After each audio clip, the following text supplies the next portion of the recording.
السلام علیکم ورحمۃ اللہ وبرکاتہ۔ الحمد للہ رب العالمین والصلاة والسلام علی سید الانبیاء والمرسلین وعلی آلہ واصحابہ اجمعین، اما بعد فاعوذ باللہ من الشیطان الرجیم، بسم اللہ الرحمن الرحیم۔ واتبع سبیل من اناب الی، صدق اللہ مولانا العظیم۔ الصلاة والسلام علیک یا رسول اللہ، الصلاة والسلام علیک یا حبیب اللہ، الصلاة والسلام علیک یا نبی اللہ، الصلاة والسلام علیک یا نور اللہ، صلی اللہ تعالی علیہ وسلم۔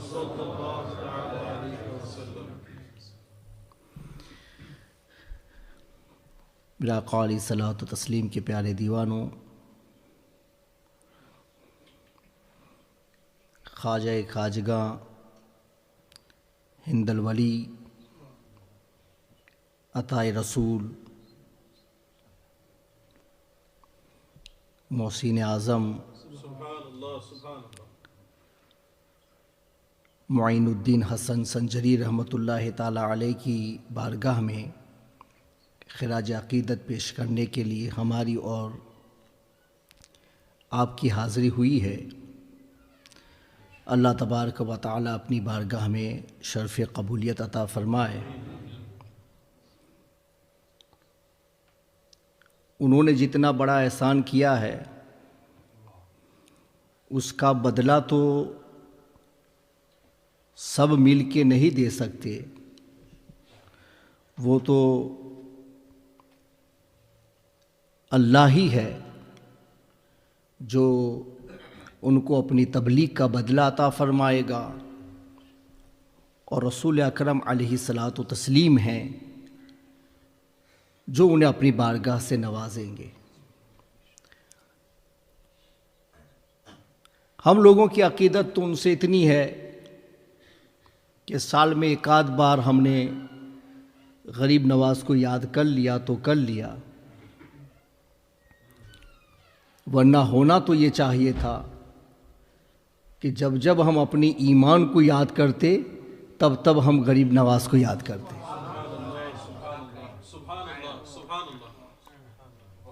دنیا میں لوگوں کی طرف سے لوگوں کو بہت کچھ ملا،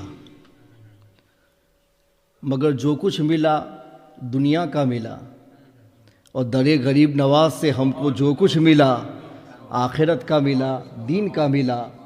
یعنی انہوں نے ہمارے دور کے آباء و اجداد کو کلمہ پڑھایا، وہ مسلمان ہوئے، تو ان کی آغوش میں پل کے آج ہم مسلمان ہیں۔ کافروں کے یہاں پیدا ہونے والا اگرچہ اللہ کے کرم سے فطرت اسلامی ہی پر پیدا ہوتا ہے، کل مولود یولد علی فطرہ، ای فطرت الاسلام، ہر ایک فطرت اسلام پر پیدا ہوتا ہے، لیکن ماں باپ کی قربت، ماں باپ کی سنگت اور ماں باپ کا پیار انہیں اس دین پر لے جاتا ہے جس پر ماں باپ ہوتے ہیں۔ وَلَٰكِنْ أَبْوَاهُ يُهَوِّدَانِهِ أَوْ يُمَجِّسَانِهِ أَوْ يُنَصِّرَانِهِ، یہ ماں باپ ان کو اپنے دین پر لے جاتے۔ کوئی آدمی کافر کے گھر پیدا ہو کر کے مسلمان بنے تو یہ بڑا مشکل مسئلہ ہے۔ دور حاضر میں ہم لاکھوں کروڑوں کو دیکھتے ہیں جو کافروں کی یہاں پیدا ہوئے، اور ان لوگوں کو اسلام کی حقانیت معلوم کر کے اسلام پر آنے کی توفیق آج تک نہیں ملی۔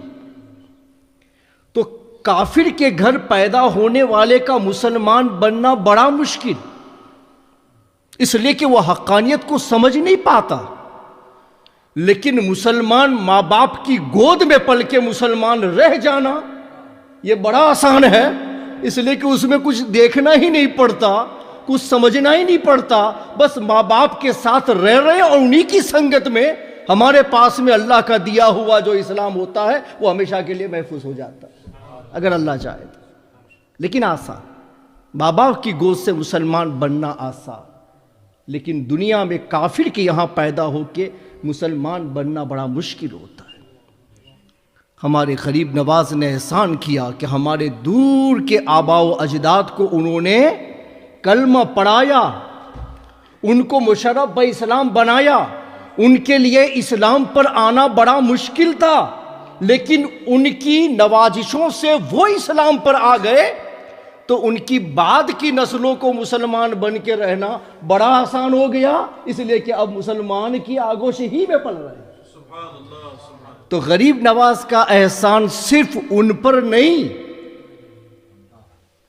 صرف ان پر نہیں، ہر مسلمان کی آگوش میں پلنے والے پر بھی ہے، اس لیے کہ وہ دور کے مسلمان نہ ہوئے ہوتے تو جیسے دوسرے کافر مسلمان نہ بنے تو آج تک ان کی نسلوں میں کفر چل رہا ہے۔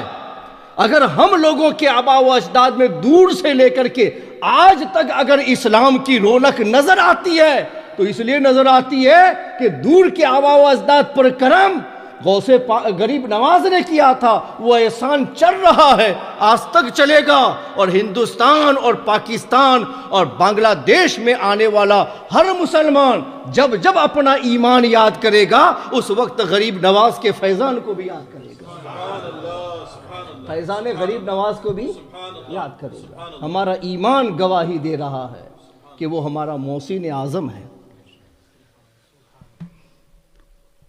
غریب نواز رحمت اللہ تعالی علیہ ہندوستان میں کیسے آئے اور کیوں آئے؟ ہندوستان میں اس لیے آئے کہ حضور نے ہندوستان میں رہنے والے ہندوؤں پر،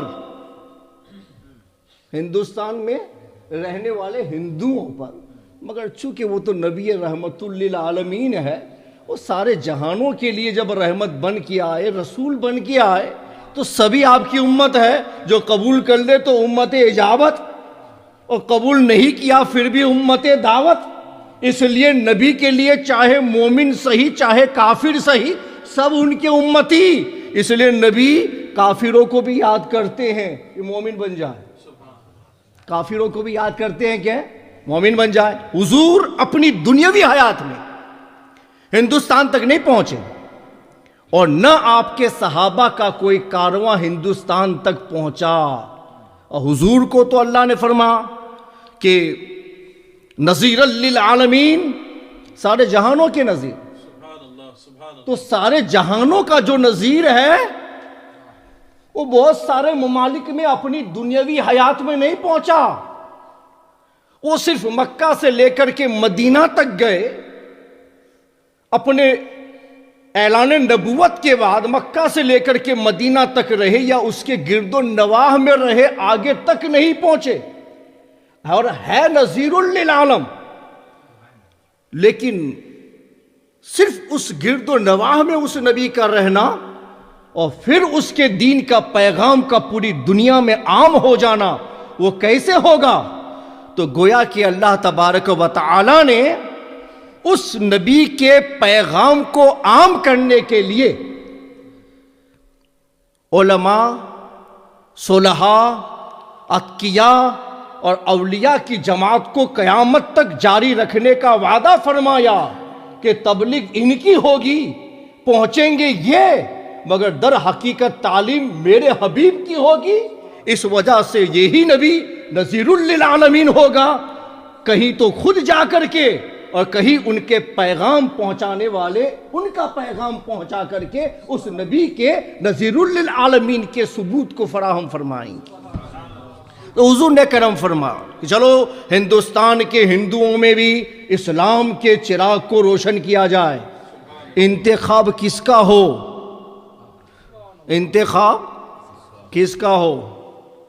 حضرت غریب نواز رحمت اللہ تعالی علیہ جب دوسری مرتبہ حج کیے اور بارگاہ رسالت میں آپ نے حاضری دی تو اس وقت سرور عالم صلی اللہ تعالیٰ علیہ وسلم کی بارگاہ میں حضرت غریب نواز کو بلایا گیا. کچھ روایتیں بیداری میں کہ پہلے آواز آئی معین الدین کو یہاں بھیجا جائے. معین الدین کے نام کے اور بھی بہت سارے لوگ تھے. تو کہا بھائی کون سا معین الدین؟ تو کہا معین الدین چشتی کو بھیجا جائے. معین الدین چشتی کو بھیجا گیا. جب آپ کو رسول اکرم علیہ الصلوۃ والتسلیم کی قبر اطہر کے بالکل دروازے کے سامنے آپ کو کیا گیا تو آواز آئی کہ ان کو اندر بھیج دیا جائے. اندر بھیجا گیا. اب کوئی نہیں ہے، اکیلے غریب نواز. تو فرمایا گیا کہ سرور عالم صلی اللہ تعالیٰ علیہ وسلم نے بیداری میں حضرت غریب نواز کو اپنا دیدار کرایا اور اس کے بعد میں فرمایا معین الدین تمہارا انتخاب ہوا ہے ہندوستان کی ولایت کے لیے اور تمہیں وہاں چل کے تبلیغ اسلام کرنی. فرماتے ہیں قبول کر لیا. یہ ہمارے بڑے علماء نے اس کی تشریح فرمائی ہے اپنی کتاب میں. تو فرماتے ہیں پھر غریب نواز رحمۃ اللہ تعالیٰ علیہ حجرے سے باہر آئے اور آپ اس فراق میں ہے کہ کیسے پہنچا جائے گا وہاں. تو فرمایا گیا کہ سرور عالم صلی اللہ تعالیٰ علیہ وسلم نے خواب میں آپ کو ایک انار عطا فرمایا اور بظاہر وہ انار تھا لیکن بباطن وہ آج کا نیویگیشن تھا. وہ تو آج بنانا لیکن وہ تو جتنی بھی چیزیں بن رہی ہیں دنیا میں جتنی بھی چیزیں بن رہی ہیں دنیا میں وہ در حقیقت انبیاء اور اولیاء کی طاقت کو پروف کر رہی ہیں. وہ پہلے ایسے ہی تھا مگر صحابہ کرام کا ایمان بڑا مضبوط تھا کہ کوئی بھی چیز اس زمانے میں اگر حضور پاک نے فرمائی اور کہی تو انہوں نے فوراً مان لیا. نبی کہتے ہیں تو کوئی چیز بعید نہیں. اور ہم لوگوں کے لیے تو ماننا بڑا آسان ہو گیا ہے کہ جو چیزیں ان کی سمجھ سے باہر تھی مگر پھر بھی مان رہے تھے آپ کی تو سمجھ کے اندر ہے اور مان لینا بڑا آسان ہو گیا. انار دیا اور اس میں پورا ہندوستان کا نقشہ بتایا گیا اور وہ جگہ بھی بتائی گئی جہاں چل کے آپ کو رکنا تھا. حضرت غریب نواز رحمۃ اللہ تعالیٰ علیہ اسے لے کر کے اب ہندوستان کی جانب رواں دواں ہوتے ہیں. تو پھر عراق وغیرہ کے راستے سے ہوتے ہوئے تقریباً 40 آدمیوں کو انہوں نے لاہور سے لیا مگر یہاں کا راستہ آپ نے طرح طرح طے فرمایا اور لاہور میں چل کے آپ نے تبلیغ اسلام فرمائی. تو وہاں جو آپ کے معتقدین بنے ان میں سے 40 آدمیوں کا آپ نے انتخاب کیا اور کہا کہ آپ کو میرے ساتھ میں اجمیر آنا ہے جہاں میرے نبی نے مجھ کو بھیجا ہے. 40 آدمیوں کا قافلہ لے کر کے آپ پھر اجمیر میں تشریف لے جاتے ہیں. لیکن داستان بڑی پرخطر ہے. ادھر پتھوی راج کی ماں نجومی تھی. اس نے 12 سال پہلے علم نجوم کی ذریعہ یہ بتایا تھا کہ ایک فقیر اس علاقے میں آئے گا اور وہ تمہاری حکومت کے زوال کا باعث ہوگا. بن سکے تو اس کے ساتھ میں بھلائی کرنا، احسان کرنا، کوئی نازیبا بات اس کے لیے نہ بولنا ورنہ یہ تیرے لیے مزید ہلاکت کے باعث بن جائے گی. اسی ماں نے بتایا تھا. تو پتھوی راج نے کہا تھا کہ میں بادشاہ ہوں ہندوستان کا، میرے پاس میں بہت بڑا لشکر ہے، میں اپنے لشکر کے ذریعے سے اس فقیر کو اس علاقے میں نہیں گھسنے دوں گا اور وہ آ جائے گا تو میں اس کا خاتمہ کر دوں گا. اس کی ماں نے یہ کہا کہ وہ آنے والا اتنا زیادہ طاقت لے کر کے آ رہا ہے کہ کوئی بھی طاقت اس کو پس پا نہیں کر سکے گی. اس کے پاس میں روحانیت ہوگی، وہ مادی طاقتوں کے ساتھ میں نہیں آنے والا، روحانی طاقت کے ساتھ میں آئے گا تو کسی مادی طاقت سے اس کو روکا نہیں جا سکے گا. تو پتھوی راج نے کہا تھا کہ میرے پاس میں روحانی طاقت کے بہت بڑے بڑے متصرف ہیں، وہ جادوگروں کو لوگ مانتے تھے کہ ان کے کہنے سے سب کچھ ہوتا تھا، مطلب اس زمانے میں وہ شعبدہ بازی جادو کے ذریعے سے بہت کچھ کر لیتے تھے۔ تو اس نے کہا کہ میرے پاس بھی بہت بڑے متصرف ہیں، میں ان لوگوں کو دعوت دوں گا اور اس آنے والے کے مقابلے میں اپنے ان روحانی جو ہماری بارگاہ کے اشخاص ہیں انہیں آزماؤں گا، اور پھر ان کے ذریعے سے میں اسے یہاں سے نکال دوں گا۔ اس کی ماں نے کہا کہ نہیں، ایسا نہیں ہوگا، اس کی طاقت سب سے زیادہ ہے اور کوئی بھی روحانی اس کی طاقت سے آگے نہیں نکل سکے گا۔ بس ایک ہی نصیحت میری ہے کہ اگر وہ آ جائے تو اس کے ساتھ میں بلائی کرنا، احسان کرنا، اس کے علاوہ کچھ نہ کرنا۔ مگر وہ بادشاہ تھا، وہ یہ سمجھ رہا تھا کہ میری ماں بیوقوف ہے، یوں ہی بول رہی ہے، کچھ ہونے والا نہیں ہے۔ لیکن ایک دل میں شبہ پیدا ہو گیا کہ یقیناً ایسا ہو بھی سکتا ہے، اس لیے اس نے پہلے ہی سے ہر جانب اپنے آدمیوں کو پھیلا رکھا تھا کہ ایسا کوئی فقیر تمہیں نظر آئے تو اسے اندر گھسنے ہی نہ دیا جائے اور وہیں سے اس کا خاتمہ کر دیا جائے، اس کا کام ہی تمام کر دیا جائے۔ پھر اس نے یہ کہا کہ لوگوں کو کیسے پتا چلے گا، جس کو میں جہاں رکھوں اس کو کیسے معلوم ہوگا کہ وہ فقیر یہی؟ تصویر چاہیے روکنے کے لیے۔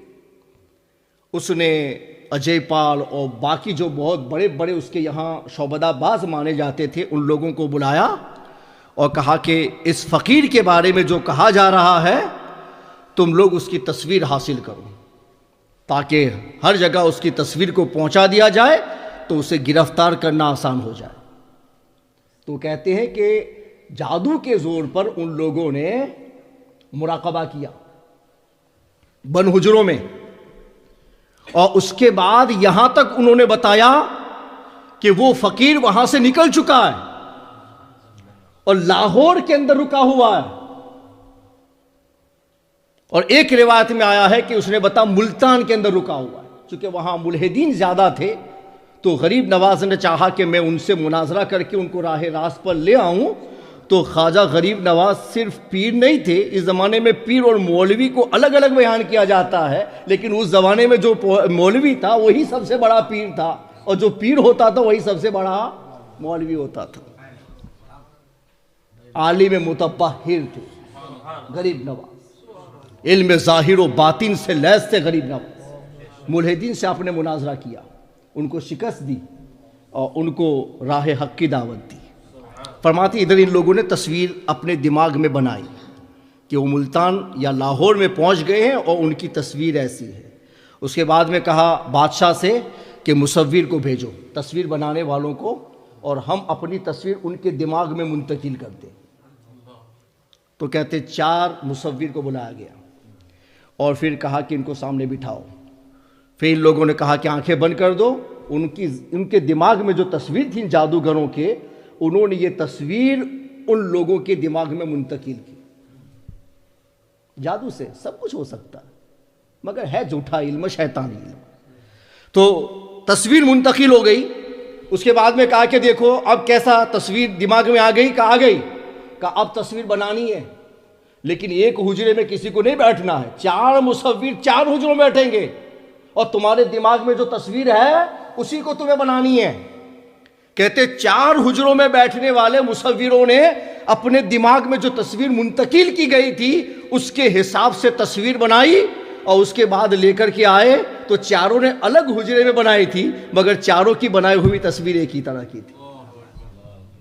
جادو کا کمال ہو سکتا ہے، کمال، مگر ایک دنیاوی کمال ہے، جھوٹا کمال ہے، جس میں فریب کے سوا کچھ نہیں ہے، جس میں کفر کے علاوہ کچھ نہیں ہوتا ہے۔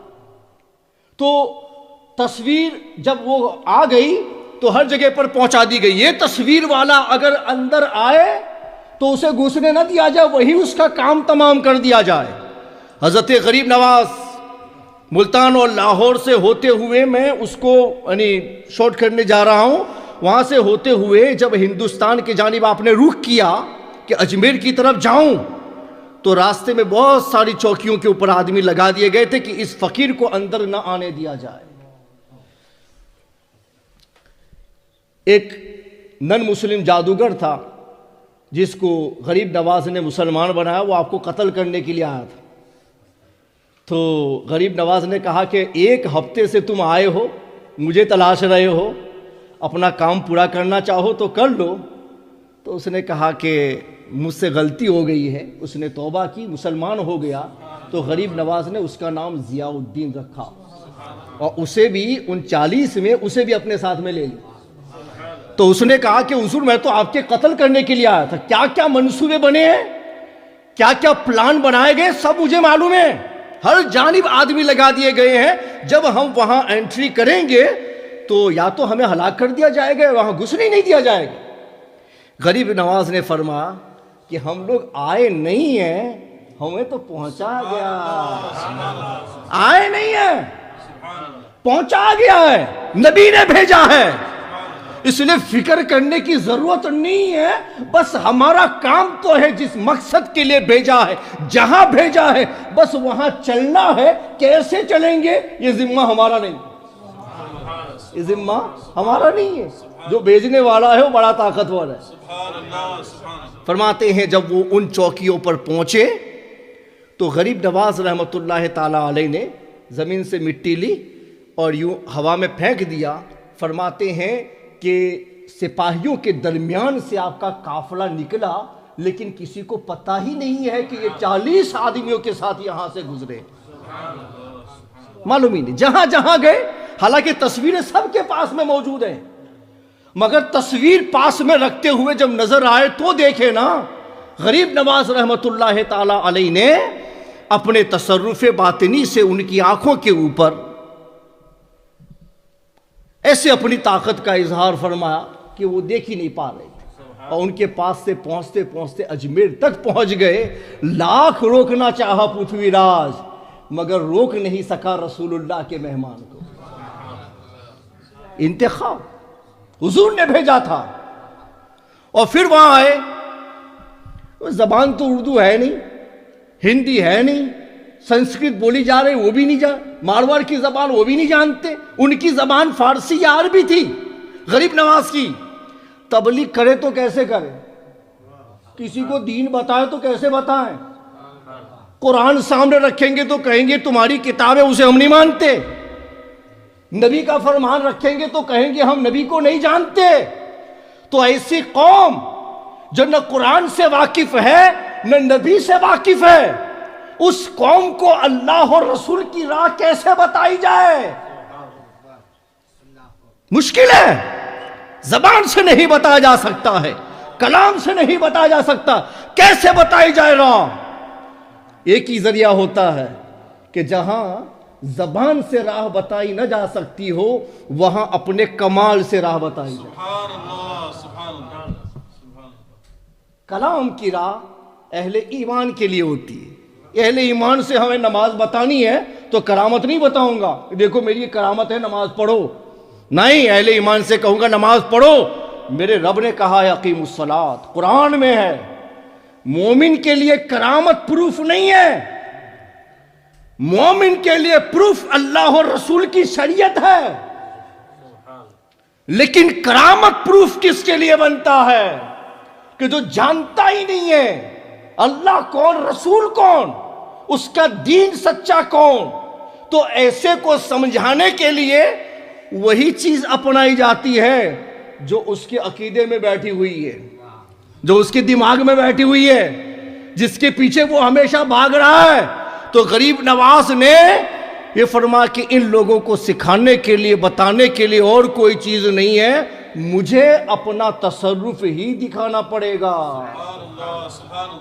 ہندوستان میں آ کر کے اسلام کا پہلا پرچار کرنے والا پہلا مبلغ اپنے ساتھ میں قرآن و حدیث کو لایا تھا، مگر زبان دوسری تھی، باتوں کو منتقل نہیں کیا جا سکتا تھا، اس لیے پہلے مبلغ نے ہندوستان میں تبلیغ کا سلسلہ اگر شروع کیا ہے تو اپنے باطنی کمالات کے اظہار کے ذریعے سے شروع فرمایا ہے۔ آج انکار کرنے والے انکار کرتے ولیوں کے پاس کیا ہوتا ہے، ولیوں کے پاس کیا ہوتا ہے، ارے ولیوں کے پاس میں کچھ نہیں ہوتا نا تو ہندوستان کے وہ ہندو مسلمان بنتے ہی نہیں، بنتے ہی نہیں۔ مگر ولیوں کے پاس میں وہ کچھ تھا کہ جو انہوں نے آج تک اپنے ماحول میں دیکھا تھا وہ ان کے نزدیک ذرے ناچیز تھا، اور غریب نواز کے پاس میں جو تھا وہ بحر زخار تھا، ناچیز۔ غریب نواز نے کہا کہ اے لوگوں، میں مسلمان ہوں، میں حق دین لے کر کے آیا ہوں، میرے پاس میں قرآن بھی ہے، رسول اللہ کی حدیث بھی ہے، ان کے جانب سے عطا کی ہوئی شریعت بھی ہے، لیکن یہ تمہاری سمجھ میں ابھی نہیں آ سکتی، دعوت تو اسی کی دینے آیا ہوں، مگر جب تک تم مجھے نہ سمجھو گے وہاں تک میری دعوت کو نہیں سمجھ سکتے۔ اس لیے مبلغ کا کام ہوتا ہے پہلے اپنے آپ کو سمجھائے، تب چل کے اس کی تبلیغ خود ہی سمجھ لی جاتی ہے۔ مبلغ کو سمجھ لیا جائے تو تبلیغ خود سمجھ لی جاتی ہے۔ غریب نواز نے تصرف دکھانا ہی شروع کر دیا پہلے ہی دن سے، درخت کے نیچے بٹھایا کہ یہاں نہیں بیٹھ سکتے ہو، یا اونٹ بیٹھیں گے؟ تو کہا ٹھیک ہے اونٹ ہی بیٹھے، ہم تو چلتے ہیں۔ اونٹ بیٹھ گئے، اب اٹھ ہی نہیں رہے، بادشاہ کو بات پہنچائی گئی، وہ فقیر آیا تھا، اس کو یہاں سے اٹھایا گیا، اس نے کہا اونٹ بیٹھے تو بیٹھے ہی رہ گئے، اب اٹھ ہی نہیں رہے۔ کہا ٹھیک ہے چلو اس سے جا کے معافی مانگ لو، جب اس کے کہنے سے بیٹھے ہیں تو اسے کہنے سے اٹھ بھی جائیں گے۔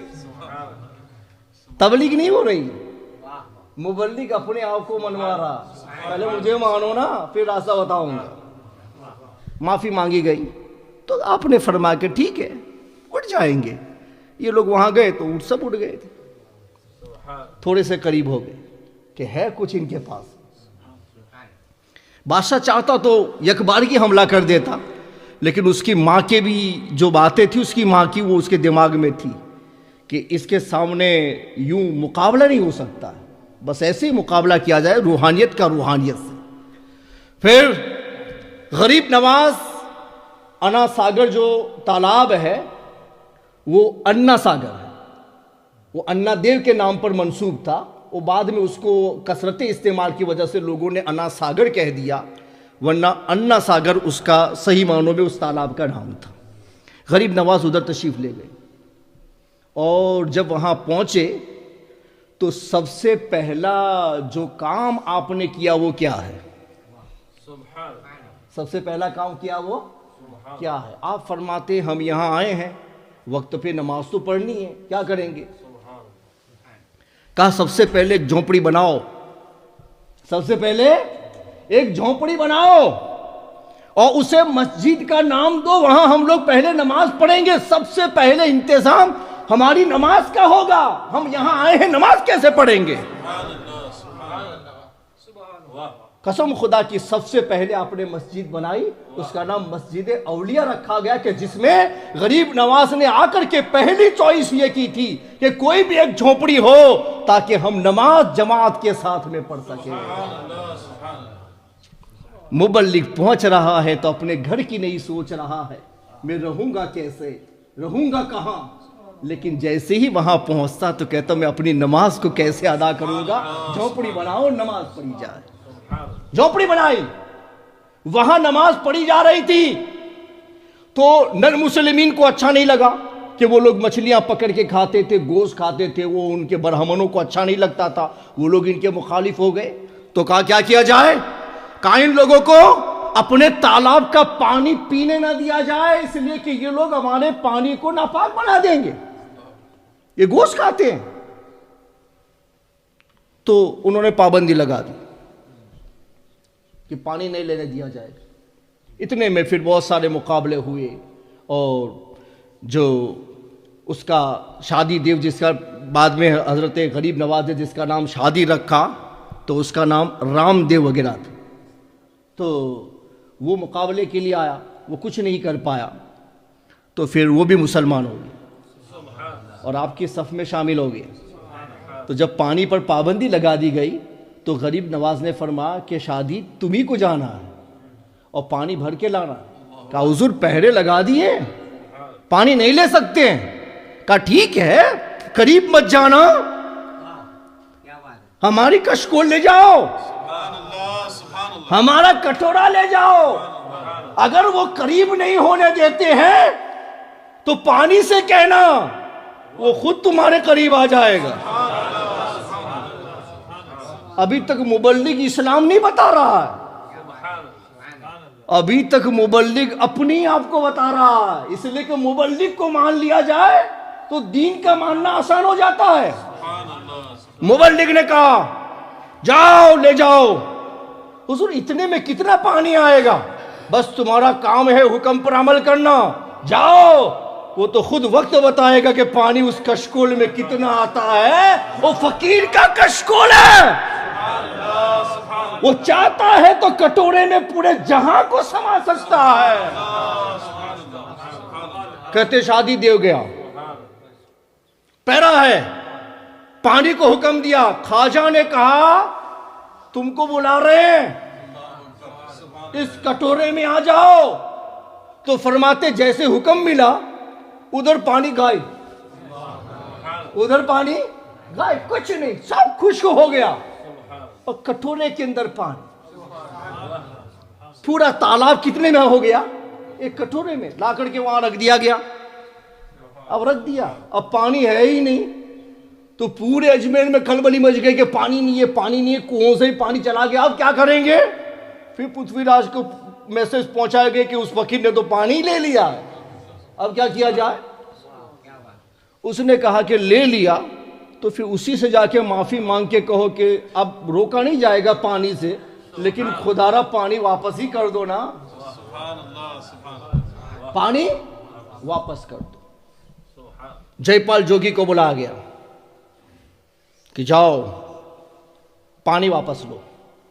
جے پال جوگی نے آ کر کے پہلے درخواست کی، سارے مقابلے بعد میں ہوئے، پہلے درخواست کی کہ بادشاہ نے کہا ہے کہ پانی واپس کر دے.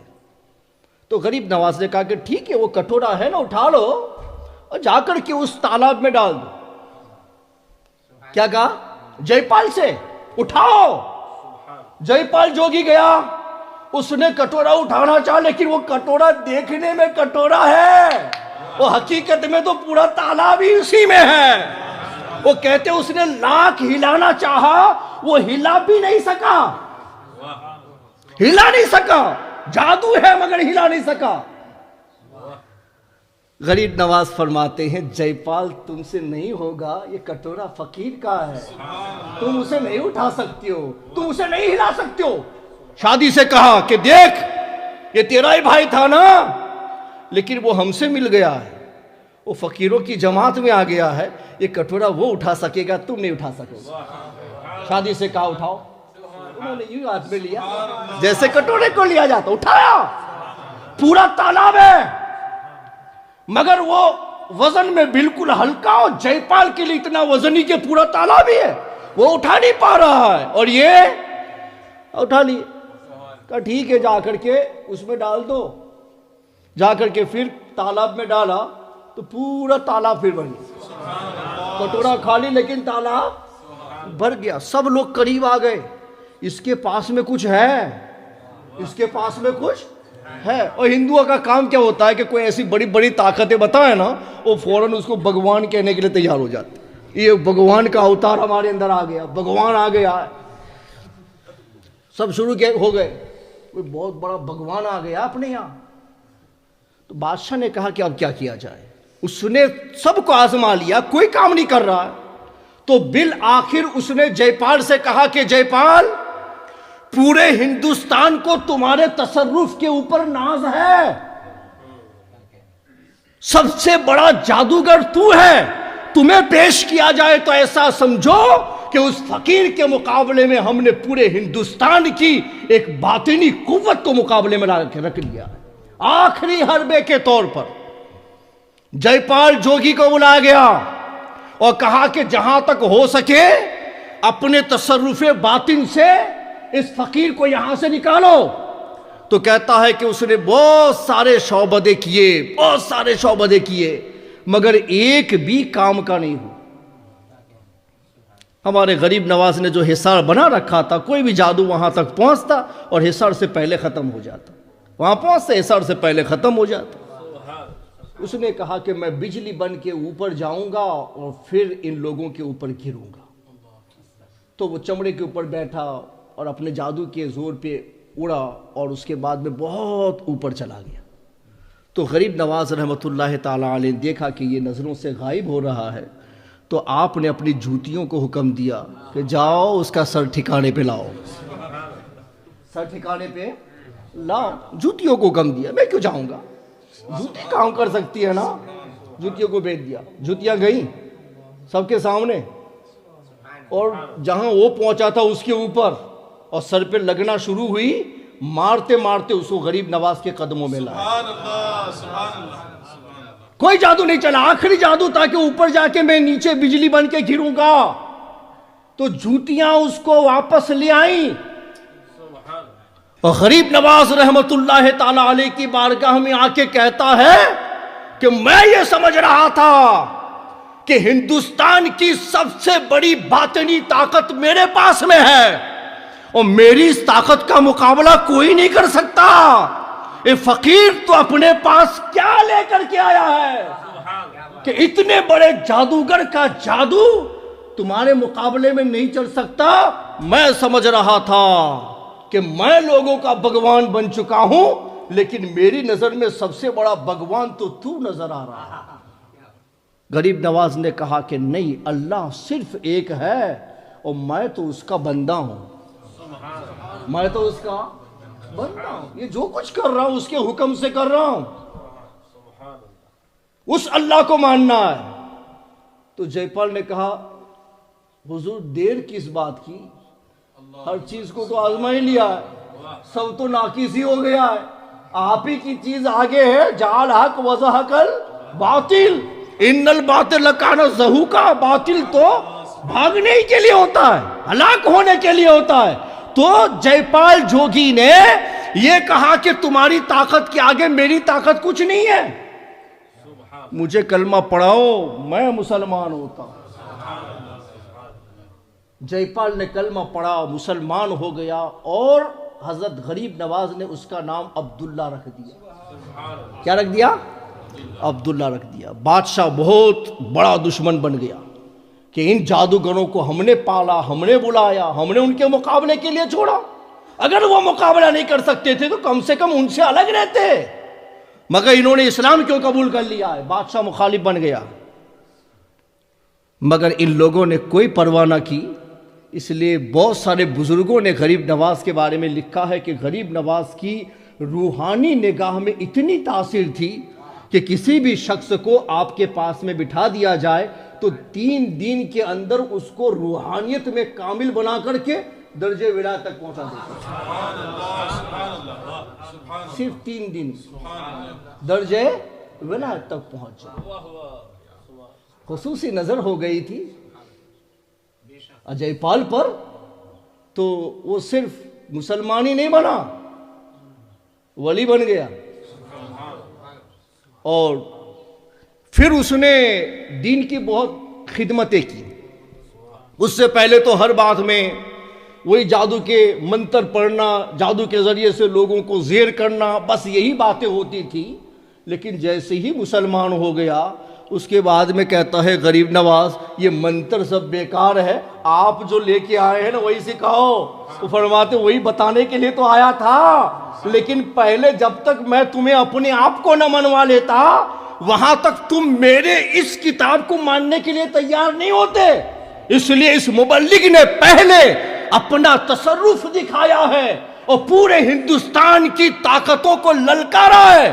اس لیے یہ کہا جا سکتا ہے کہ خواجہ ہندوستان کے راجا ہیں، اس لیے کہ جب وہ آئے تھے کفرستان کے اندر کفر ہی کفر تھا اور وہاں تبلیغ اسلام کرنا بڑا مشکل تھا، مگر وہ متصرف اعظم بن کے آیا تھا. اس نے باطنی طور پر ہندوستان کی ساری طاقتوں کو للکار دیا تھا، اور ساری طاقتیں جب اس کے آگے سرنگو ہو گئی تو اب اجے پال کے مسلمان ہونے کے بعد میں ایسا ہی منظر ہو گیا جیسے ہمارے آقا نے فتح مکہ فرمایا تھا اور جماعت کی جماعت مسلمان ہو رہی تھی، اجے پال کے مسلمان ہونے کے بعد لاکھوں اور ہزاروں کی تعداد میں لوگ آتے تھے اور کہتے تھے یہ فقیر تو ہمیں کلمہ پڑھا، ہم تمہارے دین میں شامل ہونا چاہتے تھے، اس لیے کہ جس کو سب سے بڑا ہم نے متصرف سمجھا تھا وہ بھی تو آپ کے قدموں پہ قربان ہو گیا۔ تصرف ہی سے تبلیغ ہوئی ہے۔ اور آج ہم لوگ کہتے ہیں کہ ولیوں کے پاس میں کچھ نہیں ہے، اگر غریب نواز کچھ بھی نہیں بتاتے تو کچھ ہوتا؟ ارے کوئی مسلمان بھی نہیں ہوتا، قرآن تو سنتے بھی نہیں، حدیث تو سنتے بھی نہیں، مگر مبلغ نے پہلے اپنی طاقت کو بتایا، پھر پوچھا کہ یہ طاقت تم کہاں سے لائے؟ کہا اسی کتاب نے دی ہے۔ یہ پاور کہاں سے لائے؟ کہا اسی کتاب نے دیا ہے۔ اتنے بڑے کیسے بن گئے؟ کہا اسی کتاب نے بنایا ہے۔ تو ہر پہلو میں کتاب کو سامنے پیش کرتے تھے۔ اللہ کے کتاب میں سب تاثیریں موجود ہیں، بشرطے کہ مسلمان اپنے آپ کو مسلمان بنا کر کے اللہ کی کتاب کے حوالے اپنے آپ کو کر دے، پھر دیکھیں کہ اس میں تاثیر کیا ہوتی ہے۔ تو تصرف کے ذریعے ہی سے اسلام کا آغاز ہوا، اور آج اگر کوئی منکر ہوتا ہے تو میں اس سے کہوں گا کہ تھوڑی دیر کے لیے پیچھے پلٹ کے جاؤ اور اپنے دور کے آباء و اجداد سے سوال کرو کہ اے میرے ماں باپ، تم نے اگر اسلام قبول کیا تو کیسے قبول کیا؟ تو سب یہی کہیں گے قبول کیسے کیا؟ ارے غریب نواز کی ایک نہیں کئی کرامتوں کو دیکھا ہے، تب چل کے ایمان کی حقانیت ہمارے سینے میں بیٹھی ہوئی ہے۔ تو تیرا باپ تو بنا تھا ولی کے تصرف کو دیکھ کر کے مسلمان۔ اگر منکر ہوتا ہے تو اس کا منکر ہوتا ہے جس سے اسلام تمہارے آباء و اجداد کو ملا ہوا ہے۔ مومن اولیاء کے کمالات کا منکر نہیں ہوتا ہے، لیکن ہم یہ کہتے ہیں کہ کمالات ہی کے اوپر موقوف مت رہو۔ کرامتیں دکھائی جاتی ہیں نن مسلمین کو، مسلمان کو کرامت کی حاجت نہیں ہے کہ جو نہیں مانتا ہے اس کو معجزہ بتایا جاتا ہے۔ نبی نے معجزہ بتایا، کس کو بتایا؟ جب کافروں نے انکار کیا، کہا کیا مانگتے ہو؟ تم جو مانگو بتا دوں۔ کسی نے کہا سورج کو پلٹا دو تو پلٹا دیا، کسی نے کہا چاند کے ٹکڑے کر دو تو کر دیا، مگر مانگا کس نے؟ کافروں نے۔ لیکن جو مسلمان بن گیا ان میں سے پھر کسی نے کہا کہ اللہ کے رسول کوئی برہان چاہیے، میں آپ کا فلاں حکم مانوں گا، کوئی معجزہ دکھا دو۔ مومن نے بولا معجزات کی طلب کافروں نے کی تاکہ وہ اس کے ذریعے سے قریب ہو تو مبلغ کو مان جائیں گے۔ بن جانے کے بعد اب تمہارے لیے پروف قرآن ہے، اب تمہارے لیے پروف شریعت ہے۔ قرآن اور شریعت کو چھوڑ کے اے مسلمان تیرے پاس میں کوئی دوسرا پروف ہے ہی نہیں۔ اب اپنے ہر عمل کو تلاشنا تو اسی قرآن میں تلاشنا، فرمان مصطفیٰ میں تلاشنا، عمل مصطفیٰ میں تلاشنا، فقہا کی کتابوں میں تلاشنا۔ شریعت معین ہو گئی ہے اور تمہارا پروف اب کوئی کرامت نہیں بن سکتی ہے، اہل ایمان کے لیے پروف اللہ و رسول کا فرمان بنے گا۔ مگر ہم لوگ اس پہ نہیں جاتے۔ ایک آدمی اگر کوئی چیز خرق عادت کی ہمیں بتا دے، بھائی اس نے آیا اور خرق عادت میں اس سلنگ کو پورا نیچے لے آتا ہوں، نیچے لے آیا آپ کی آنکھوں کے سامنے، اور پھر کہا کہ اس کو پھر لگا دیتا ہوں، پھر اس نے حکم دیا لگ گئی۔ اب نہ اس کے پاس میں داڑھی ہے، نہ نماز پڑھتا ہے، نہ شریعت پہ چلتا ہے، کچھ نہیں ہے۔ اور ایک ہے کہ عالم دین ہے، ہر وقت نماز میں حاضری دیتا ہے، شریعت کے مطابق چلتا ہے۔ اب عوام سے پوچھا جائے کہ جناب عالی بتاؤ، اس نے کہا سیلنگ کو نیچے آ جاؤ، آ گئی، کہا لگ جاؤ، لگ گئی، مگر داڑھی بھی نہیں ہے، اسلام کی کوئی شعار اس کے پاس میں موجود نہیں ہے۔ یہ دوسرا عالم دین ہے، وہ ایسا تو نہیں کر سکتا ہے لیکن وقت پہ نماز پڑھتا ہے، سنت کے مطابق چلتا ہے۔ دونوں میں بہتر کون؟ دونوں میں بہتر کون؟ آپ کیا بولیں گے؟ مجھے تو ایسا لگتا ہے ہمارے عوام کہے کہ یار یہی بہتر ہے نا، دیکھو کہنے سے سیلنگ نیچے آئی پھر اوپر چلی گئی۔ بھئی سیلنگ کے نیچے آنے اور اوپر آنے، اوپر جانے سے فرق کیا پڑا؟ کوئی فرق پڑا؟ ایک نگاہوں کا فریب تھا، نگاہ نے دیکھا، کچھ نہیں ہے، اس کے آگے کچھ نہیں ہے۔ اگر مومن ہے تو بولے گا میں مومن ہوں، میرا پروف قرآن ہے، میرا پروف رسول اللہ کا فرمان ہے، ان کی دی ہوئی شریعت ہے۔ اب میں ان سیلنگوں کے آنے اور جانے کو نہ دیکھوں گا، پہلے یہ دیکھوں گا کہ مصطفیٰ کے ساتھ اس کی وابستگی کتنی ہے۔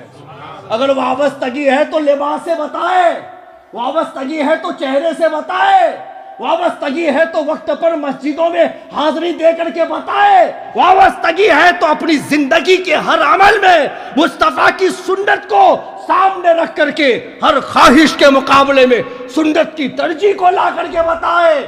یہ اس شخص کی حقانیت ہوگی، اس نے وہ کام کیا ہے جو مطالبہ ہے اس سے اللہ و رسول کا، جو تقاضا ہے اس سے اللہ و رسول کا۔ تقاضا ہم سے یہی ہے، شریعت پر چلا جائے، دین پر چلا جائے، مذہب پر رہا جائے۔ سلنگوں کو اتارنا چڑھانا تقاضا نہیں ہے، پانی پہ چلنا اور پانی کی ہوا میں اڑنا تقاضا نہیں ہے، یہ تقاضا ہے ہی نہیں۔ تقاضا کس چیز کا ہے؟ جب اذان ہو جائے مسجد میں حاضری دو، جماعت کے ساتھ میں نماز پڑھو۔ تقاضا یہ ہے، مرد داڑیاں رکھے، عورتیں حجاب میں رہے۔ تقاضا یہ ہے، اپنی زندگی کے ہر معمولات میں تلاش ہو واللہ اور رسول کی رضا کیا ہے، اس رضا کو ترجیح دی جائے نہ کہ اپنی چاہت کو۔ اور ہمارے یہاں ایسا ہوتا ہے؟ نہیں ہوتا ہے۔ شادی کرتے ہیں تو پہلے پوچھتے ہیں فلاں نے کیسا کیا، فلاں نے کیسا کیا۔ اب میں ایسی شادی کروں گا ان سب کو فیل کر دوں گا۔ کس میں فیل کرے گا؟ اس نے جتنے فیشن اپنا اس سے زیادہ اپناؤں گا، اس نے جتنا خرچ کیا اس سے زیادہ خرچ کروں گا، ان کی یہاں جتنی عیاشی اس سے زیادہ کروں گا، ان کی یہاں جتنی اڑیانیت عورتوں میں پھیلی اس سے زیادہ پھیلاؤں گا۔ غلط یہ، اس لیے کہ تقاضا تم سے یہی ہے کہ شریعت پر چلا جائے۔ غریب نواز تصرف کے اس درجے پر پہنچے تھے تو آپ سے پوچھا گیا کہ اے خواجہ تم تصرف کے اس اعلیٰ معیار پر پہنچے کیسے؟ کس چیز نے آپ کو پہنچایا؟ فرماتے ہیں رسول اللہ کی شریعت نے مجھے پہنچا دیا، مصطفیٰ کی سنتوں کی عظمتوں نے مجھے پہنچا دیا ہے۔ فرماتے سنو اے مجھے ماننے والو، میں نے تم کو تصرف دکھایا اس لیے نہیں کہ میرے جانب مائل ہو جاؤ، میں نے اپنے جانب مائل بھی کیا ہے تو دین سکھانے کے لیے، دین سمجھانے کے لیے، اللہ کے دین سے وابستہ کرنے کے لیے۔ نہ وہ کرامت تقاضا ہے، نہ وہ کرامت معیار ہے، نہ وہ کرامت پروف ہے، نہ وہ کرامت تمہارے لیے برہان ہو سکتی ہے، وہ تو صرف ایک حقانیت کی طرف بلانے کا ایک ظاہری ذریعہ ہے، اس کو پروف کا کوئی درجہ حاصل نہیں ہے۔ پروف کا درجہ صرف اور صرف اللہ اور رسول کے فرمان اور ان کی شریعت کو حاصل ہے۔ اس لیے ہر زمانے میں کسی کی حقانیت کو ناپا جائے گا تو خر کی عادت چیزوں کو دیکھ کر کے نہیں، مصطفیٰ کے فرمان پر عمل کے ذریعے سے آزما جائے گا۔ فرماتے ہیں اے لوگو اگر تم سنتوں کو چھوڑ دو گے تو رسول اللہ صلی اللہ علیہ وسلم نے فرمایا کہ میری شفاعت حرام ہے میری سنتوں کے تارک کے لیے۔ فمن رغب عن سنتی فلیس منی، جس نے میری سنت سے اعراض کیا وہ مجھ سے رغبت رکھنے والا نہیں ہو سکتا ہے۔ اور فرماتے ہیں من احب سنتی فقد احبنی ومن احبنی کان معی فی الجنہ، جس نے میری سنت سے محبت کی اسی نے مجھ سے محبت کی۔ رسول اللہ کی محبت ان کی سنت سے محبت ہے، ان کے طریقے سے محبت ہے۔ اگر تم بول بول کے اگر تم اظہار کر رہے ہو تو الفاظ ہیں، رسول اللہ نے فرمایا میری محبت الفاظ کا اظہار نہیں ہے، میری محبت ایک حقیقت ہے، اور وہ حقیقت الفاظ سے آشکارا نہیں ہوتی ہے، الفاظ سے کانوں کو آشنا کیا جاتا ہے اور حقیقتوں سے دین کی سچائیوں سے آشنا کیا جاتا ہے۔ فرماتے ہیں من احب سنتی فقد احبنی، میری سنت سے محبت کرنے والا ہی مجھ سے محبت کرنے والا ہے۔ من احب سنتی فقد احبنی ومن احبنی کان معی فی الجنہ، جو مجھ سے محبت کرے گا نا میرے ساتھ جنت میں ہوگا، لیکن الفاظ کی نہیں عمل کی۔ سنت عمل سے متعلق، عمل کی۔ غریب نواز فرماتے ہیں عمل کی سنت اسی کا مطالبہ ہے۔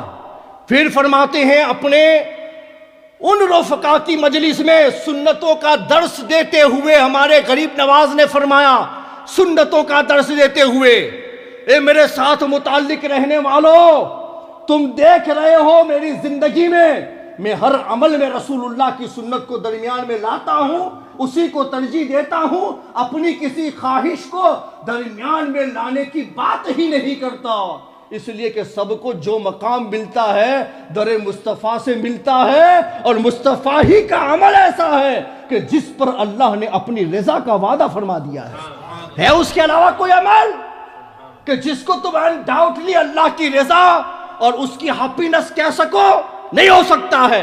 صرف اور صرف رسول اللہ کا عمل، رسول اللہ کا فرمان، رسول اللہ کی تقریر ایسی چیز ہے کہ جس پر اللہ کی رضا کی ضمانت ہے، اس کے علاوہ کائنات کے کسی فرد کو تم ثابت نہیں کر سکتے کہ وہ غیر نبی ہو اور اپنے ہر عمل کے اوپر رضا کی ضمانت لے کر کے آیا ہو۔ نہیں ہو سکتا۔ ایک نبی ہے جس کے ہر عمل پر رضا کی ضمانت ہے، رضا کی ضمانت لے کر کے نبی آتا ہے، فرما اس کے عمل سے ہٹا نہیں جائے گا۔ پھر فرماتے ہیں میں خواجہ اجل شیرازی کے پاس میں تھا اور انہوں نے مجھ سے یہ کہا کہ میں نے ایک دن وضو کیا، میری سنت چھوٹ گئی، خلال کی سنت کو میں چھوڑ دیا، مطلب بھول گیا، اس لیے چھوٹ گئی۔ میں نے وضو کر لیا، نماز بھی پڑھ لی، بعد میں مجھے غیب سے آواز آئی، اے اجل تم یہ کہتے ہو رسول اللہ سے تمہیں محبت ہے، تو یہ وضو ناقص کیوں کیا؟ کہا مجھے کچھ معلوم نہیں کیسے ناقص ہوا۔ کہا تم نے خلال کی سنت کو چھوڑ دیا۔ کہا میں بھول گیا۔ کہا وضو کرتے ہو تو بھولتے کیسے ہو؟ جبکہ رسول اللہ طریقہ سکھا کے گئے ہیں تو ہر مومن کو اپنے آپ کو حاضر رکھتے ہوئے وضو کرنا چاہیے، نہ کہ غافل رہتے ہوئے وضو کرنا چاہیے۔ ناقص فرماتے ہیں کہ اس کے بعد میں نے قسم کھائی، اور کوئی بھی عمل نفل ہوتا ہے آدمی قسم کھا لے تو واجب بن جاتا اس کے لیے۔ کوئی بھی نفل ہے، جیسے روزہ رکھنا، کہ منڈے کو میں روزہ رکھوں گا، ایک ایگزامپل، تو منڈے کو روزہ رکھنا میرے لیے واجب ہوگا، اس لیے کہ منت مان لی، قسم کھا لے تو واجب ہو جاتا ہے۔ فرماتے ہیں میں نے قسم کھائی، مجھ سے غفلت اس لیے ہوئی کہ شاید میرے دماغ نے یہ سمجھا کہ سنت ہے، چھوٹ جائے تو کوئی بات نہیں، اسی لیے غفلت طاری ہوئی ہے۔ مصطفیٰ کی چیزیں غفلت کے لیے نہیں ہوتی ہیں، وہ تو درجات کی بلندی کے لیے ہوتی ہے، اگر وہ نہیں ہے تو کچھ نہیں ہو سکتا ہے۔ فرماتے میں نے قسم کھا لی کہ میں قسم کھاتا ہوں کہ آج کے بعد جتنی رسول اللہ کی سنتیں مجھے معلوم ہیں اس کے اوپر میں عمل کروں گا۔ پھر فرماتے میں نے اپنی زندگی پر ساری سنتوں کو سیکھا، یاد رکھا، برجستہ دماغ کو حاضر کیا، اور اپنے ہر عمل کو سنت کے مطابق کرنے کی کوشش کی۔ اور اس کے بعد فرماتے ہیں کہ معین الدین صرف اتنا نہیں کہ میں نے قسم کھا کر کے ان سنتوں کو اپنے لیے واجب بنایا، بلکہ فرماتے ہیں اب بھی جب مجھے وہ وضو یاد آتا ہے میں اشکبار ہو جاتا ہوں کہ کل بروز قیامت رسول اللہ نے مجھ سے یہ کہا کہ اجل محبت کا دعویٰ تھا تو اس دن وضو میں خلال کی سنت کیوں چھوڑ دیا؟ اگر وہی وضو پوچھ لیا تو میں رسول اللہ کو کیا جواب دوں گا؟ اس لیے وہاں سے لے کے آج تک اسی سوال کا جواب مجھے ستا رہا ہے، جب بھی مجھے یاد آتا ہے میں اشکبار ہو جاتا ہوں۔ کمال ہے یہ سنتوں کا۔ جو اہل سنت ہے وہ سنتوں کو چھوڑیں گے کیوں؟ مگر دور حاضر میں اہل سنت ہی سب سے زیادہ سنتیں چھوڑ رہے ہیں، جو نہیں ہیں وہ تو سنتوں ہی پہ چل رہے ہیں، اور جو ہیں وہ الفاظ پر اکتفا کیے ہوئے۔ ایک جگہ پر میں پہنچا، ایک مسجد میں کوئی سائن موجود نہیں تھی، تو پوچھا کہ بھئی یہ مسجد سنی کی ہے وہابی کی ہے، کیا پتہ چلے گا، کیسے معلوم کیا جائے؟ تو ایک شخص ہمارے ساتھ میں تھا، اس نے کہا کہ دیکھتے ہیں آنے والے اگر شرٹ اور ٹراؤزر میں آتے ہیں، ٹراؤزر ان کے زمین سے لگ کر کے چلتے ہیں، چہرے پہ داڑھی وغیرہ کچھ نہیں ہے تو سمجھے کہ اپنے ہیں، اور اگر یہ سمجھیں گے کہ داڑھی ہے، لباس پابند سنت نظر آتا ہے، پاجامے اٹھے ہوئے ہیں، تو سمجھے گے کہ ان لوگوں کی ہے۔ سنت پہچان ان کی بنی، تو ہماری پہچان ٹراؤزر جھاڑو دے رہا ہے تو سمجھو اپنا ہے، چہرے پہ داڑھی نہیں تو سمجھو اپنا ہے، شرٹ اور پینٹ پہننا ہی پسند کرتا ہے تو سمجھو اپنا ہے۔ اہل سنت ہمارے بزرگ ہمیں یہ سکھا کے گئے، جنہوں نے اسلام ہم تک پہنچایا، وہ سنتوں کی رغبت کے ایسے عامل بھی ہیں اور ایسے مبلغ بھی ہیں، اور ان سنتوں کے ہم تارک ہیں، اور پھر کہتے ہیں غریب نواز سے ہمیں محبت ہے۔ ارے غریب نواز کی محبت ان کے نام کا عرس منانے سے نہیں ہوتی ہے۔ غریب نواز باہر گھومنے والی کسی شخصیت کا نام نہیں ہے، ہندوستان کے مسلمانوں کے لیے ان کے ایمان کے جواب کا نام غریب نواز ہے، ان کی ایمان کی پکار کا نام غریب نواز ہے۔ تمہیں اپنی ایمان کی پکار کے ساتھ کہنا پڑے گا کہ جو درس غریب نواز دے کے گئے اس درس پر ہم قائم رہیں گے، ہر وقت انہیں یاد رکھیں گے۔ جب تک ایسا نہ ہوگا وہاں تک ہم اپنے مسئلے میں کامیاب نہیں بن سکتے۔ پھر دوسرا واقعہ انہوں نے سنا کہ فضیل بن عیاض، انہوں نے سنت پر عمل وہ کر رہے تھے پابندی کے ساتھ، انہوں نے ایک مرتبہ وضو کیا تو 2 مرتبہ اپنے اعضاء کو دھلا اور تیسری مرتبہ دھلنا بھول گئے۔ سنت میں تخفیف ہے کہ حضور نے کبھی 1 بار کیا، 2 بار کیا، 3 بار کیا، مگر وہ بیان جواز ہے، اور 3 بار یہ بیان سنت ہے، بیان سنت ہے، چھوڑ دیا انہوں نے۔ فرماتے ہیں پھر غیب سے آواز سنائی گئی، اے فضیل، نبی سے محبت کا دعویٰ کرتے ہو، وضو 2 بار کیوں کیا، اعضاء کو 3 بار کیوں نہیں دھلا؟ فرماتے ہیں میں خوف زدہ ہو گیا، تو کہتے ہیں کہ میں نے قسم کھائی کہ اس جرم کے کفارے میں 1 سال تک روزانہ 500 رکعت نماز نفل پڑھوں گا۔ وہ کہنے میں نفل ہے، وہ منت ماننے سے واجب ہی ہے۔ 1 سال تک 500 رکعت نماز پڑھی، اور فرماتے ہیں کہ میں اکثر اس کے بارے میں معافی مانگتا رہا کہ میرے آقا مجھے معاف کرنا، غلطی سے ہو گیا تھا، جان بوجھ کے نہیں کیا۔ 1 سال تک 500 رکعت نماز پڑھی ہے، ایک سنت چھوٹنے کے کفارے میں، اور یہاں جان بوجھ کے چھوڑا جا رہا ہے، مساجد کو ویران کیا جا رہا ہے۔ نماز کے سلسلے میں سوال ہوا تو فرماتے ہیں کہ جو آدمی نماز نہیں پڑھتا وہ تو مسلمان ہو ہی نہیں سکتا ہے۔ ان کے ملفوظات میں لکھا ہوا ہے، حضرت بختیار کاکی نے اس کو نقل فرمایا ہے۔ فرماتے ہیں غریب نواز مسلمان نہیں ہو سکتا ہے۔ پھر دلیل میں کہتے ہیں کہ من ترک الصلاۃ متعمدا فقد کفر، کہ جس نے نماز چھوڑی جان بوجھ کر کے وہ مسلمان نہیں ہے، کافر ہو جاتا ہے۔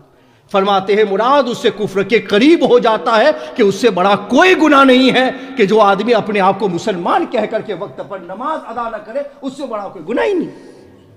غریب نواز مینشن کر رہے ہیں وہ مسلمان نہیں ہے۔ میں نے حضرت نظام الدین اولیاء کی داستان پڑھی، ان کی سیرت پڑھی، تو ان کی سیرت کے اندر یہاں تک لکھا ہوا ہے کہ ان کی عمر جب بہت زیادہ ہو گئی اور وہ دوسرے منزلے پر جب رہتے تھے اور جب وہ زمین پر خود سے اتر نہیں سکتے تھے، تو حضرت نظام الدین اولیاء نے یہ فرمایا تھا کہ میں ہر نماز کو جماعت کے ساتھ میں ادا کروں گا، اس لیے جب اذان ہو جائے تو خادمین یہاں حاضر ہو اور اپنے کندھوں پر اٹھا کر کے مجھے مسجد میں لائے اور میں جماعت کے ساتھ میں نماز ادا کروں گا۔ نظام الدین اولیاء رحمۃ اللہ علیہ نے فرمایا، ان کے ملفوظات میں راحت القلوب پہ لکھا ہوا ہے کہ جس نے بے نمازی کو اگر 1 لقمہ کھانا کھلایا یا 1 گھونٹ پانی کا پلایا، اس نے حضرت آدم سے لے کر کے ہمارے آقا تک تمام انبیاء کے قتل کرنے کا گناہ کیا۔ نظام الدین اولیاء کے ملفوظات میں لکھا ہوا، سب نبیوں کے قتل کرنے کا گناہ، اس لیے کہ سارے نبیوں کے سردار ہمارے نبی ہے، اور ہمارے نبی کے فرمان کو چھوڑنا گویا تمام نبیوں کا فرمان چھوڑنا ہے۔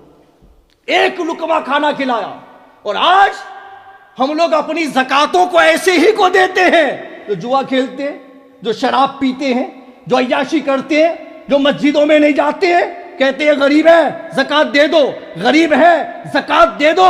ارے اللہ کا ایک فریضہ ہے زکات، معمولی مت سمجھو، زکات اللہ کا ایک فریضہ ہے، پیسہ دے کر کے اس عظیم فریضے کو ادا کیا جاتا ہے، اور اللہ نے اس زکات کو مسلمانوں کے اٹھانے کا اگر ذریعہ بنایا ہے تو اس زکوٰۃ کے پیسوں کے لیے ایسے حقدار کو تلاش ہو کہ جس کے پیٹ میں لقمہ جائے، اس لقمے کے کھانے کے بعد وہ مساجد میں حاضری دے سکتا ہو، اپنی ضرورتوں کو پورا کرنے کے بعد وہ دین کا علم سیکھ سکتا ہو اور وہ اللہ کے دین میں آگے بڑھ سکتا ہو۔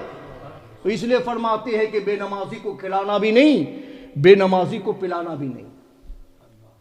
شیخ سعدی شیرازی نے فرمایا کہ بے نمازی کا منہ اگر کھلا رہ جائے فاقے کی وجہ سے تو اسے کچھ مت دینا، اسے قرض بھی مت دینا کہ قرض خدا نمی گزارت زے قرض تو ہیچ غم نہ دارت۔ اللہ کے قرض کو پورا نہیں کر رہا ہے تو تیرے قرض کو کیسے چکائے گا؟ بے نمازی کو قرض مت دینا، وہ فاقہ کش ہو رو رہا ہو تو کھلانا نہیں، اس لیے کہ وہ تو قتل کے قابل ہے، کھلانے کے قابل نہیں ہے کہ دنیا میں اپنے آپ کو مسلمان کہہ کر کے اللہ کے عظیم فریضہ کے خلاف ایسی بیجا جرت کیسے کر سکتا ہے؟ مگر ہم نے اپنے ماحول کو خراب کر دیا ہے، سنتوں سے ہم ہٹ گئے ہیں، ہم صرف بزرگوں کا نام لے کے چلتے ہیں، ان کی سیرت کو لے کر کے نہیں چلتے، بزرگوں کا نام لے کر کے چلتے ہیں، ان کی لائی ہوئی حقیقتوں کو لے کر کے نہیں چلتے۔ اگر حقیقت سے ہم آشنا ہوتے تو ہمارا عمل سنت کے دائرے میں ہوتا، ہماری مساجد آباد ہوتی، کسی کو بلانے کی ضرورت نہ ہوتی، جیسے ہی وقت ہوتا لوگ خود بخود کشا کشا مساجد کی طرف چلے جاتے۔ کاش کہ اللہ ہمیں ان اللہ والوں کے ساتھ سچی اور پکی عقیدت و محبت عطا فرما دے کہ ہم اہل سنت والجماعت کے ماننے والوں کو کہنا نہ پڑے کہ سنت پر عمل کرو، کہنا نہ پڑے کہ مساجد کو آباد کرو، خود بخود ہم ایسے بن جائیں کہ ہر وقت سنتیں ہمارے سامنے ہو، ہمارا ہر فنکشن سنتوں کے دائرے میں ہو اور ہماری مساجد ہمارے سجدوں سے آباد ہو، اور الحمدللہ ایسا ماحول ہوگا۔ علماء اعظام یہ کام کر رہے ہیں اور انہی کی خدمتوں کی وجہ سے یہ سارا معاملہ آپ کے سامنے ہے کہ اگر آپ کے دل میں قرآن ہے، آپ کے دل میں رسول پاک کی سنت ہے اور کوئی بھی فرمان آپ کے دل میں ہے، ان سب کے پیچھے علماء کرام کی کاوشیں ہیں اور ان کی تبلیغ کا فیض ہے کہ ہر مومن کے سینے میں قرآن کی آیتیں ہیں۔ اللہ تعالی ہم سب کو عمل کرنے کی توفیق عطا فرمائے۔ وما علینا الا البلاغ۔